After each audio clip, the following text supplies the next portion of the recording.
بس انا عايز اوضح الفكرة بتاعة البومة بتاكل ايه او كده.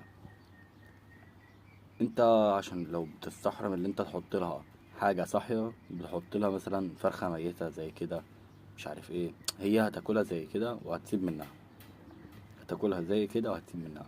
مرضتش اللي انا انزل شكل اليمامة في الاخر عشان شكلها كان وحش جدا. تمام. فانا اولا بعتذر من اليوتيوب، وثانيا ان انا بس بوضح الفكرة. هو يا جماعة ممنوع للأطفال وممنوع لأي حد يخاف يتفرج على الفيديو ده. أنا برضه هكتب في العنوان ازاي تأكيل البومة أو الحاجات دي. طالما انت بتستحمل ان انت تحط لها حاجات صاحية، أنا أول مرة أحط لها حاجة صاحية اللي هي كانت اليمامة دي كانت ميتة. فانت لو بتستحرم أو كده، هاتلهم يا جدعان حاجة ميتة أو راس فرخة هياكل، الكلام ده. بس ممنوع الكبد أو المصارين عليها عشان بتجيب لها